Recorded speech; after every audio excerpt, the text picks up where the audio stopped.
ಆತ್ಮೀಯ H16 news ಅರ್ಥಾತ್ ಸೀತಾರಾಮ್ಗೆ ಸ್ವಾಗತ. ನಾನು ನಿಮ್ಮವ MI ಅಥವಾ ಮಲ್ಲಪ್ಪ ಜೋತವರ. ಆತ್ಮೀಯರೇ, ಬಳ್ಳಾರಿಯಲ್ಲಿ 88ನೇ ಅಖಿಲ ಭಾರತ ಸಾಹಿತ್ಯ ಸಮ್ಮೇಳನ ನಡಿಬೇಕಾಗಿದೆ ಅಂತ ಈಗಾಗಲೇ ಗೊತ್ತಿರುವಂಥ ವಿಷಯ.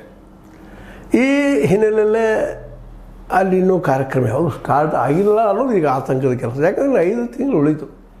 5 ತಿಂಗಳಲ್ಲಿ ಏನು ಮಾಡಲಿಕ್ಕೆ ಸಾಧ್ಯ ಅದ?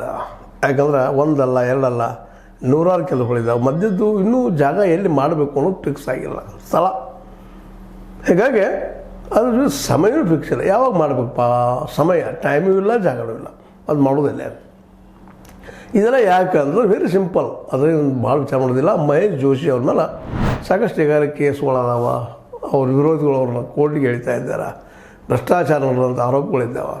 ಹೀಗಾಗಿ ಅವರು ಪೂರ್ಣ ಪ್ರಮಾಣದಲ್ಲಿ ಅದ್ರಾಗೆ ಇನ್ವಾಲ್ವ್ ಆಗ್ತಾ ಇಲ್ಲ.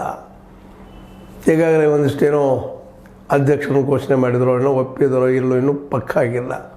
ಏನೇ ಕೆಲಸಗಳಿದ್ದಾವೆ. ಜೊತೆಗೆ ಸಮ್ಮೇಳನ ನೆನಪಿಗಾಗಿ ಪುಸ್ತಕ ತಯಾರು ಮಾಡಬೇಕಾಗ್ಯದ. ಅದ್ರ ಬಗ್ಗೆ ಇಲ್ಲ, ಇನ್ನೂ ಮುದ್ರಣಕ್ಕೆ ಹೋಗಿಲ್ಲ. ಮುಂದೆ ಕಾರ್ಯಕರ್ತರ ದೊಡ್ಡ ಪಡೆಯೇ ಬೇಕಾಗ್ತದೆ, ಒಂದು ಸಾಲದಲ್ಲ. ಯಾಕಂದ್ರೆ ಒಂದು ದೊಡ್ಡ ಪ್ರಮಾಣದಲ್ಲಿ ಕಾರ್ಯಕ್ರಮ ನಡೀತಾ ಇರ್ತದೆ. ಅಲ್ಲಿ ಕಾರ್ಯಕರ್ತರು ಯಾರು?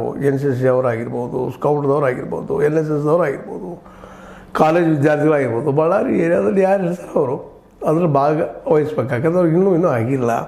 ಮತ್ತು ಅತಿಥಿಗಳದು ಉಳಿದವ್ರದ್ದು ಇನ್ನೂ ಆಗಿಲ್ಲ. ಏನಿದೆ ಅರ್ಥ? ಹೆಂಗಾದ್ರೆ ಮುಂದಿನ 5 ತಿಂಗಳಲ್ಲಿ ಎಲ್ಲ ಆಗ್ಬೋದಾ ಅನ್ನೋದು ದೊಡ್ಡ ಪ್ರಶ್ನೆ.